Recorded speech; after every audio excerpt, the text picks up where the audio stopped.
આજે આપણે બનાવીશું ગાજરના હલવાને પણ ભૂલાવી દે તેવો બીટરૂટનો હલવો. હિમોગ્લોબિનના ગુણોથી ભરપૂર આ હલવો એકવાર બનાવી લીધો તો વારંવાર બનાવશો.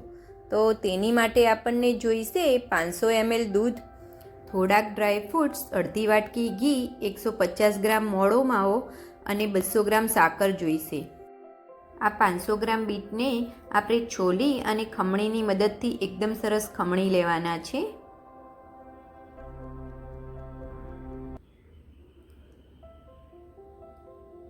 તો આપણા બીટ એકદમ સરસ ખમણાઈ ગયા છે. હવે એક પેનની અંદર આપણે જે અડધી વાટકી ઘી લીધું હતું તે ગરમ થવા માટે મૂકી દઈશું.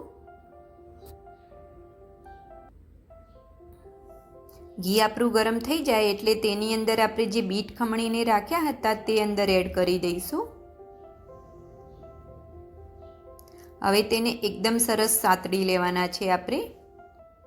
મીડિયમ ગેસની ફ્લેમ ઉપર આ રીતે સતત હલાવતા જઈશું અને બીટને એકદમ સરસ સાતળી લઈશું. જ્યાં સુધી બીટમાંથી એકદમ સરસ સુગંધ આવવા લાગે ત્યાં સુધી તેને આપણે સાતળવાના છે. આ રીતે આપણે સતત હલાવતા રહેવાનું છે. આપણા બીટ એકદમ સરસ સંતળાઈ ગયા છે. તો હવે તેની અંદર આપણે 2 ગ્લાસ એટલે કે 500 ml જેવું દૂધ અંદર એડ કરી દઈશું. હવે દૂધ બળે ત્યાં સુધી એક જ ધારું સતત હલાવતા રહેવાનું છે આપણે બીટને. દૂધ આપણું ઓલમોસ્ટ બધું જ બળી ગયું છે. હવે તેની અંદર જે આપણે 200 ગ્રામ જેવી સાકર લીધી હતી તે અંદર એડ કરી દઈશું. હવે સાકર ઓગળે ત્યાં સુધી સતત હલાવતા રહેવાનું છે.